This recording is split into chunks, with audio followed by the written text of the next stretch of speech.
Hello and welcome to Tropical Garden UK. Join me on this episode where I'm at Sydney Botanical Gardens and I'm going to try and take you on a bit of a tour. I will split this up into a few different episodes just because of the fact that the gardens are so big and there is so much to see. I'll give you a bit of a look around today and we'll have a look at the palm centre first. You've got such a different variety of palms here. So here's some of the phoenix palms that some people will be kind of familiar with, and I'm just stretching to get how tall this is. This is looks like the rupicola.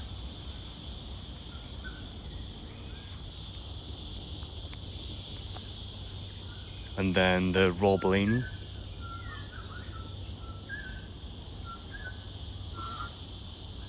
Obviously, because of the climate here, they can just pretty much grow whatever they want. We're a little bit more limited to Trachycarpus and some Bouteas. And speaking of which, there's a Boutea capitata here. I mean, look at the trunk on that. And they must stand, well, they're really mature, 20-30 metres high. And look at the size of the trunk on this. It says it's planted in 2010, so what is it? Oh, it's coming up to 15-year-old, Caryota obtusa. And that is crazy. I've never seen a palm like that before. And what's really cool is they've got a lot of things like philodendrons that we obviously grow as house plants, but they've got them literally just grown up. A lot of the different trunks here, I think that's Trachycarpus, potentially up there.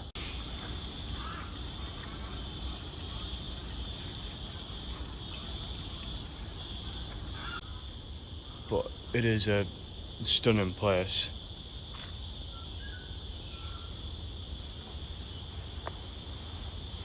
Another Kentia palm. A flamethrower palm here. Chambrionia macrocarpa.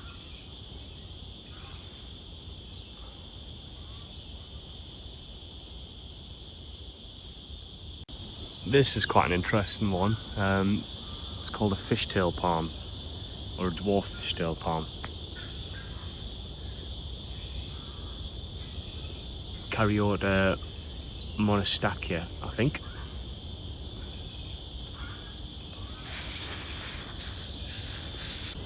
Really unusual palms. I mean, we're just so familiar with the few that we can grow, like Trachycarpus, some Bouteas, Brahias maybe, that they do have here, but there's some really unusual things like this Trithrinax, which I haven't seen before. Spiny fibre palm. Has at the bottom, it does look quite fibrous, a bit like a Trachycarpus, but it does change pretty significantly the higher up the trunk that you go. And the leaf shape is kind of similar to the Trachycarpus, just a lot bigger fans. And then a palm that people will be familiar with, the Boutea Areospatha. Really nice feather palm. Looks like this one was planted quite a while ago as well. 1987 here. I mean, it's big, but I did think that they grew a little bit quicker than that.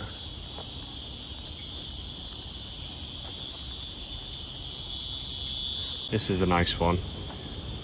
I don't know how big this gets. Looks like it's quite slow growing.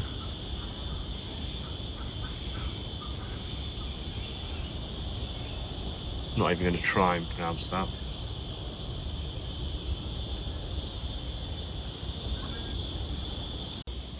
Up there you've got a Livingstonia chilensis. Again, really mature plant.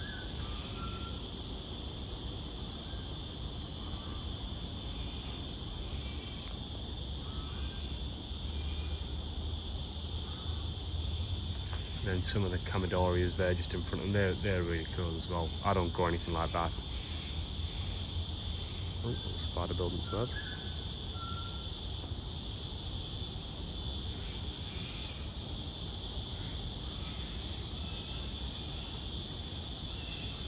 This looks like quite an interesting one. Trunk looks more similar to stuff like young kind of Butea or Budiagris. Kind of crisscrossed over. But it looks like this was planted in 2012 and it's still quite a small, maybe 6 foot from the base to the top of the largest leaf, maybe a little bit more. Don't think it would be hardy though in the UK.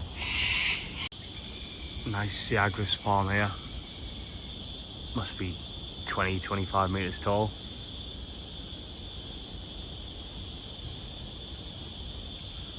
But I mean, back in the UK obviously they do take a little bit longer than perhaps out here to grow, but it just shows how much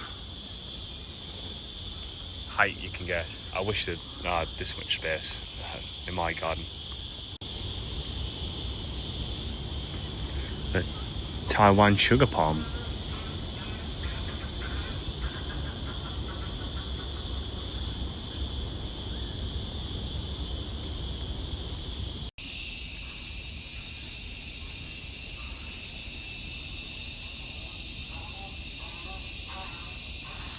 Another queen palm on the left here. That one doesn't look too clever though. Looks like it's got some new growth coming out the top.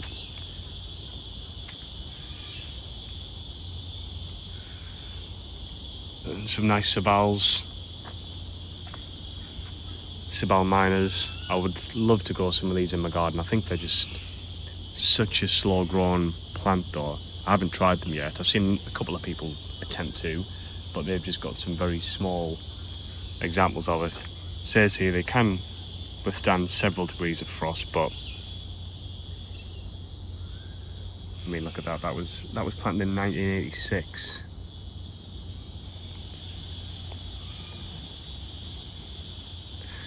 So yeah, you're gonna be waiting a while with that one. These are quite cool. Wallachia densiflora is what it's called. The Indian Himalayas. Just really different.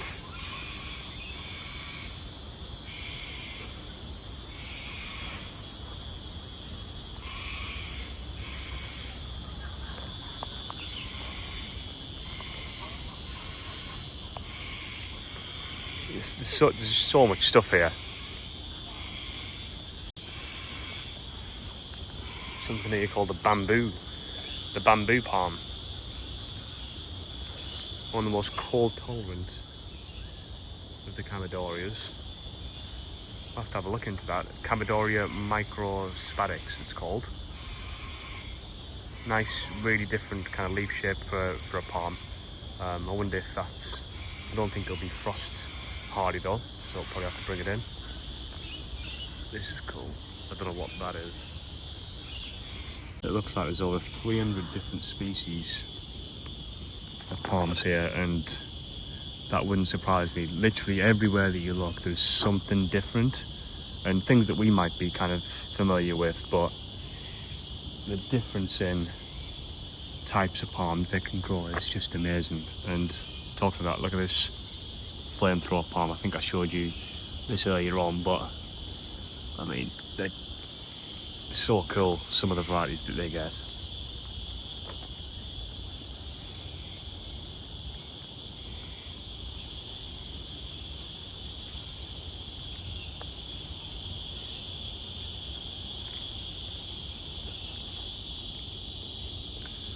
Dictosperma album princess palm.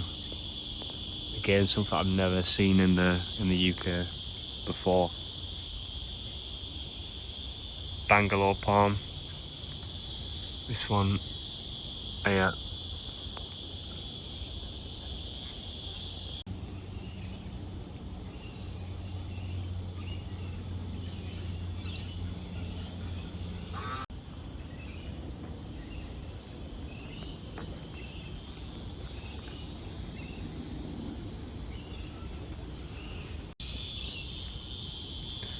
This is a nice, different type of palm, Linosparix walking stick palm.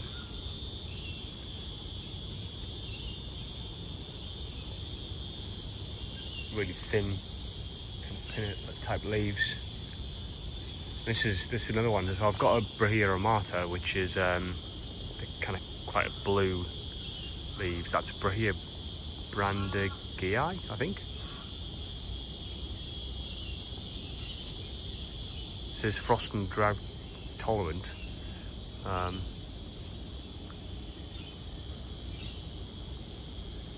Not one that I've seen before either. Another Cantia palm, which is massive.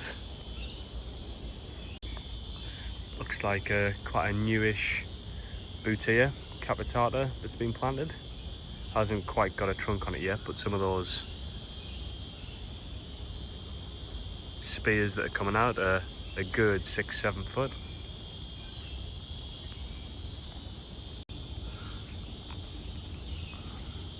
Different Sabal Maritima, I think, bull thatch palm from Cuba and Jamaica. Again, I've seen Sabal minors and majors, but not some of these before. Again, no real trunk on it, but some of the leaf stems are a good, especially from the new leaves, they're a good 7-8 foot. Very slight kind of blue tinge on it.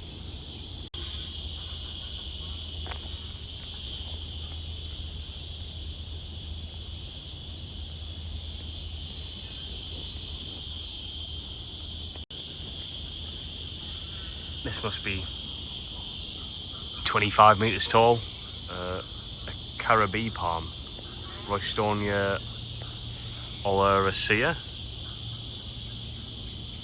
Look at the size of the trunk on that. Massive. This was planted in 1987.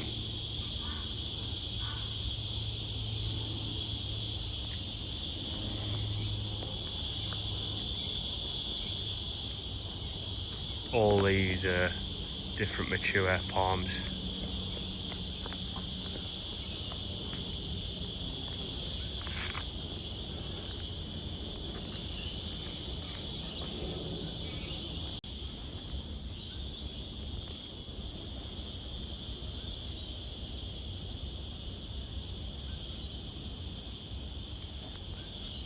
He's an old familiar for most people, a Trachycarpus fortunei.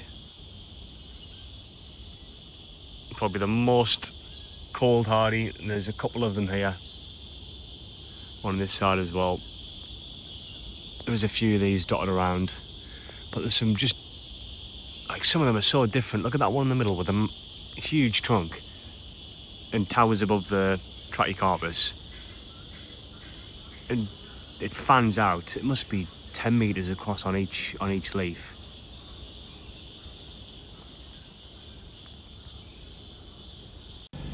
And even just some of the things like the colocaceas, obviously they love this type of climate.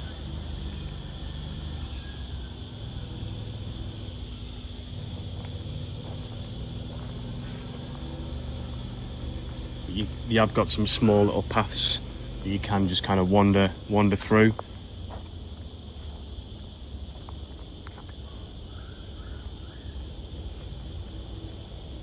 Feather duster palm.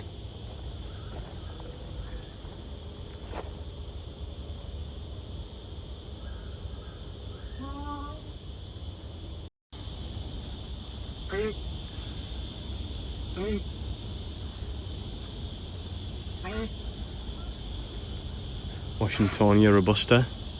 It's got a few different plants growing up it. This must be 35-40 metres tall. I mean, the canopy that's here is ridiculous. Just made from so many different types of palms.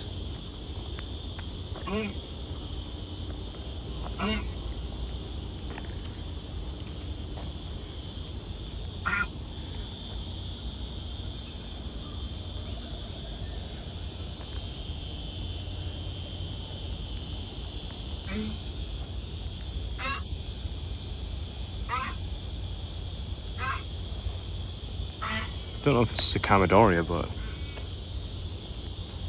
think it must be.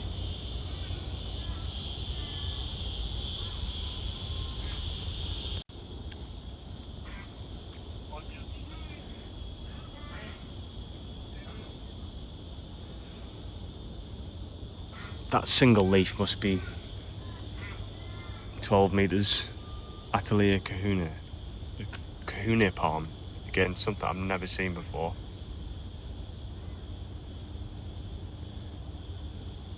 Planted 14 years ago here. It's almost got, I don't even know how to explain it. It's kind of somewhat similar, kind of innate, obviously it's a feather palm, something like a kind of boutia, but the leaves start like very low down, as you can see here, and go all the way through right to the end. I'm just about to exit kind of one part of the little palm area they have. I don't think I've managed to show you everything there, but it gives you a bit of a feeling for what it's like with over 300 different species. It's pretty tricky to show you everything when I don't know that many of them. What you can see here is exit.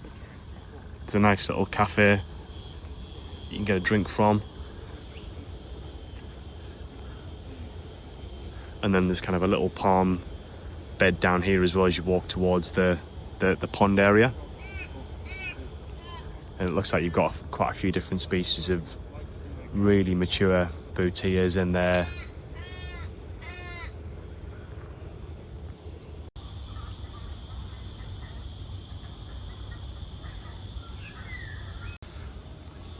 A really mature boutia capitata. Right next to Shamrock's humilis, so a couple of things that we'll be familiar with back at home. I did have a boutia capitata. I tried a couple of them, but they both died, and that's where I've got the Butiagris now.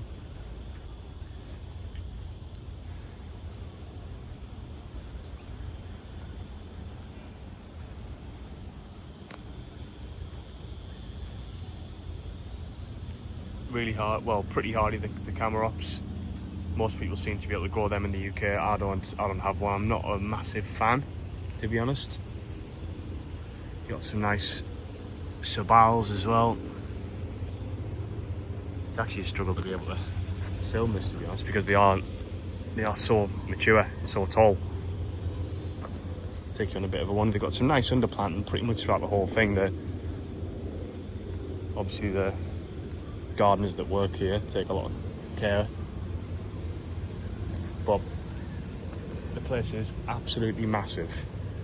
We're not even through the first part, and there's an oriental garden, there's a rockery, there's so many different aspects to the garden. There's a tropical area which I'll probably try and take you through if I haven't already.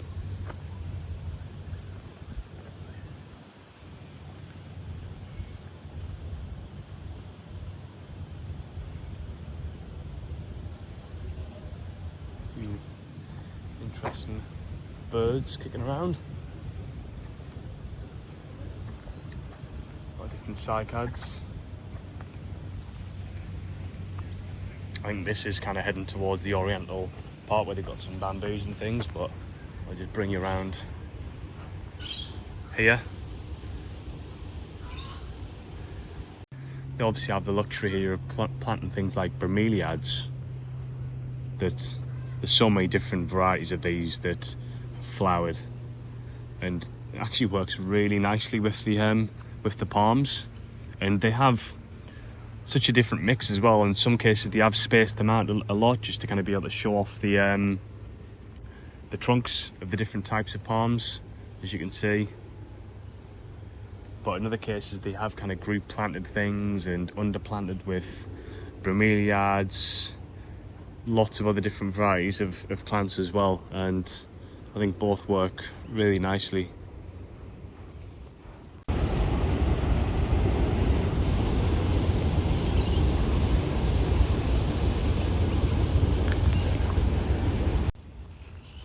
This looks like a boutia, but I'm not too sure, to be honest. It doesn't have any of a name tag on it, but How those leaves just kind of arch over. Does look like a bootia. It could be what is down here, Sabal palmetto.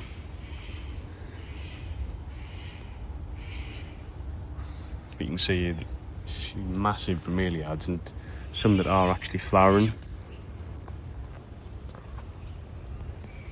As you can see there, just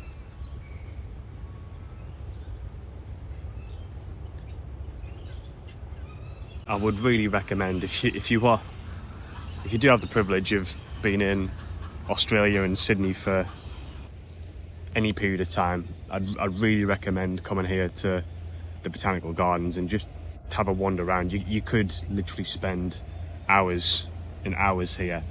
If you're into your tropical plants, if you're into your palms and things, they've got so many amazing species. Yeah, you could spend ages here.